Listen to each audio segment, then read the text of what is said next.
Hello guys, welcome back to my channel. It's your boy Mr Faqat. Mr Faqat. Now in this episode, I want us to watch a video and then ask ourselves a couple of questions. Because I know I have wondered before, and I know you're probably wondering, who is God? Does he really exist? Why did he make us if he made us? What is the purpose of our life? These are questions that require answers. So let's watch this video, and then after the video we'll see whether or not we can answer these questions. Who is the author of all existence and the most generous to his creation, while he is also the all-compelling. He is the only one worthy of our worship, having no partners, no associates, no sons, no daughters, no one whom he must consult, and no one or anything which has any comparison with him. All the praise is for Allah, who is the King of all who claim sovereignty, the only one who has the right to legislate for his creatures. He is the giver of life. He is the causer of death, while death has no effect upon him, because he is the ever-living, the self-subsisting, the eternal and the only absolute. All the praise is for Allah, who has power over all things, and there is in reality no power and no strength, no influence to cause benefit or detriment except through him. It is he who created this complex world, the seen and the unseen, the evident and the speculative, the earth and all that is on it, and everything that is in it. It is he who sent his messengers and prophets, alayhimus salam, with the common message of strict monotheism, which simply means that there's absolutely no one worthy of worship, no one worthy of our obedience except the Almighty, the One, the Absolute, and who has no partners. None of the earlier messages were preserved. I'm an atheist. What you say you have come to know 40 years back, and what you call the Big Bang is already mentioned in the book which I read, the glorious Quran. It's mentioned 1400 years ago in Surah Anbiya, chapter number 21, verse number 30, which says, "Awalam yaral lazina kafaru." Do not the unbelievers see anna samawati wal arda kanat ratkan fasaqnahuma, that the heaven and the earth were joined together and we clove them asunder. What you're talking about, the Big Bang, I try to imagine compressing a spring. I push it closer and closer and closer together, so it's smaller and smaller and smaller, and I've stored a tremendous amount of energy in that spring, and when I let it go, it bursts out, it bursts out, it bursts out. the creation of the universe, which you came to know 40 years back, is already mentioned in this book, the glorious Quran, 1400 years ago. Who could have mentioned that in the Quran? So the atheists will say, maybe someone wrote, maybe it's a fluke, maybe it's a guesswork. A human being, regardless of who they are, or where they are, or what they do, will have this curiosity. They'll want to know, why am I here? How did I get here? And do I have a purpose? And if so, what is it? The only one who would really be able to answer that question would be the Creator himself. If there is a Creator, it would be up to him to tell us why we were created and what he expects from us and what this life is really about. Allah has shown the people from the time of Adam until right now, has shown the people what he wants from them. And it's a very simple thing. And that is that worship be for him alone without any partners. In fact, we know this life to be a test from Almighty God. That's why we're born, and that's why we die, because there has to be a beginning and an end for us to be tested on. The next life, after this life, no one will ever die again. A bad person or a good person. Both are brought back, and they continue to live in the next life, either in good shape or not so good shape, depending on how they did on the test.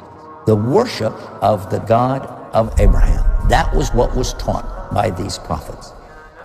The Lord of the Arsh and Kursi. We're talking about the Lord of the worlds. Alhamdulillah Rabbil Alameen. We're talking about the Lord of the entire universe and beyond. The entire universe and beyond. You know, we live in this dunya.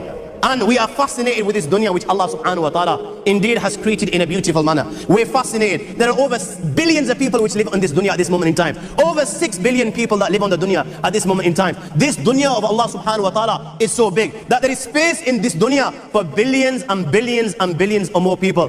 But what is this dunya in comparison to what Allah subhanahu wa ta'ala has created out there? This dunya is insignificant. This dunya is meaningless to Allah. It means nothing. It is worthless. So worthless, compare it with the sun. The sun is one star. You know more science than me. You'll be able to tell me better. Take this planet Earth and you place it inside the sun, and you will be able to place 1.3 million Earths in the sun. 1.3 million Earths in the sun. Allahu Akbar. Allah is the greatest. The sun is one star. One star. There are stars out there which are millions of times bigger than the sun. You tell me this, that you need millions and millions of stars to make one galaxy. And then you tell me this, that there are zillions of galaxies out there. Let me tell you on top of this, my friend. After this, whatever you see above, when you raise your head and you look above, whatever you see above, the zillions and zillions and zillions of galaxies, let me tell you, this is everything there is within the first heaven. Everything there is within the first heaven, and Allah is the creator of 7 heavens. 7 heavens. And the distance between the first heaven and the second heaven is 500 years.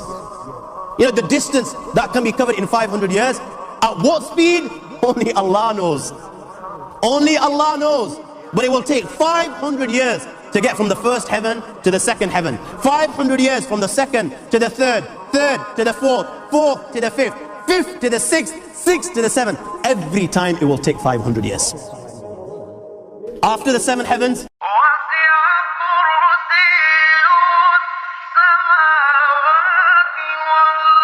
وَسِعَ كُرْسِيُّهُ السَّمَاوَاتِ وَالْأَرْضِ. You all read the Ayatul Kursi. You all know the Ayatul Kursi. After this you have the Kursi of Allah. You have the chair of Allah subhanahu wa ta'ala. You know these 7 heavens that we've just talked about, in comparison to the Kursi of Allah, they're non-existent. They're meaningless. Rasulullah sallallahu alaihi wasallam has given an example in a hadith just to give us a little bit of understanding with regards to the 7 heavens in comparison to the Kursi of Allah. Take a ring from your finger, take it off, the small ring that you have, and place it, let's say, in a desert, the Sahara Desert. It's the biggest desert in the world. You know that ring that we take off from our fingers and place it in the Sahara Desert? What comparison is in between the ring and the Sahara Desert? Nothing. Nothing. The 7 heavens is the ring, and the Kursi of Allah is the Sahara Desert. After the Kursi of Allah, you have the Arsh of Allah. وَكَانَ أَرْشُهُ عَلَى الْمَاءِ. You have the Arsh of Allah. Again, Rasulullah has explained, so just so that we can understand. Take the ring, place it in the desert. This time, the ring is the Kursi and the Arsh is the desert. What is the Kursi in comparison to the Arsh of Allah? Nothing. Then you have angels which carry the Arsh of Allah. Their heads are in the 7th heaven and their feet are in the lowest earth. My friends, then you have the Lord of the earth and the sea. لا تدركه الأبصار ويدرك الأبصار وهو اللطيف الخبير. He is beyond the size of Allah. Who Allah is, what Allah is, the greatness of Allah is beyond the comprehension of my little mind. This is the being that you and I are messing with.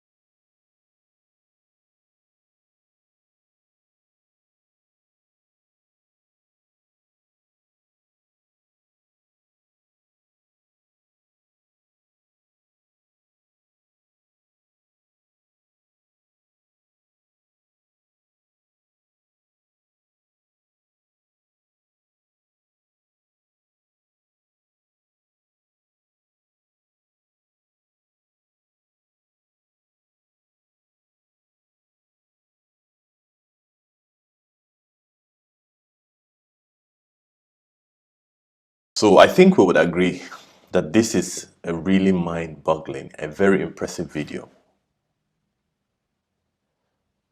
And while watching the video, I kept asking myself the same questions I was asking myself previously. Is it possible, as being claimed by some small group of people, that we could have come out of nothing? The Big Bang, as it's claimed, could have come out of its own, like something could have come out of nothing.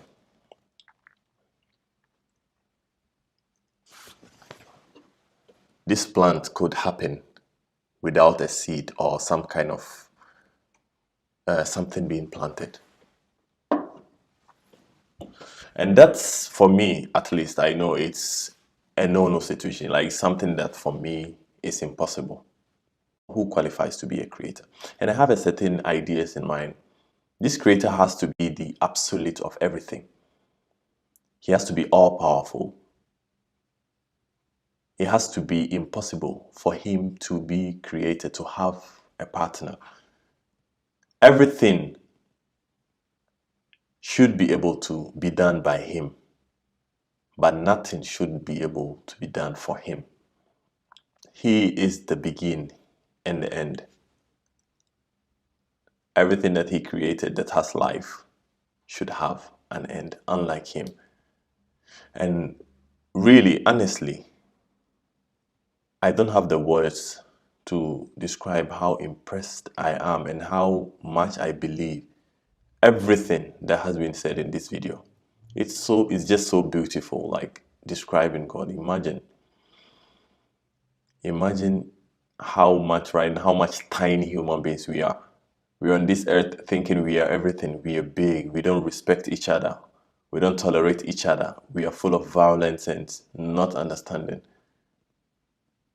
And our entire planet, 1.3 million of the likes of our entire planet can fit in the sun. And the sun, there's a planet that is actually a million times bigger than it. And all this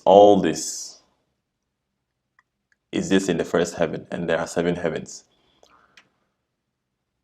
So I guess what I'm trying to say is I do believe that there is a God, and I do believe that he is worth being worshipped.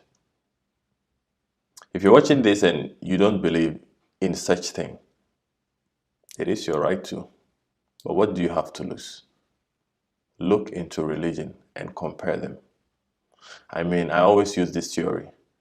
What do you have to lose when you go and, like, when you die and you find out you die a non-believer? You don't believe there is any kind of creator. You believe you just came on this earth to do what you want. So you die on this belief and you're resurrected. And then indeed there is a creator and he has a purpose for us. What are you going to say to yourself? Or what are you going to say to this believer? I know for sure, if I die as a believer, and even if I go on the day of judgment and then there is no day of judgment, there is no God or there's no anything, I have nothing to lose. I know that still the religion that I practice teaches me to be good. So even if I go tomorrow and then there is no God or something, I still live the best life I can. And if there is God, and I expect to be rewarded. I'm going to stop blabbing now, and I'm just going to say, let's try as much as we can to be the best versions of ourselves. And don't forget to subscribe. Thank you. See you next time. Mr Faqat. Thanks for subscribing.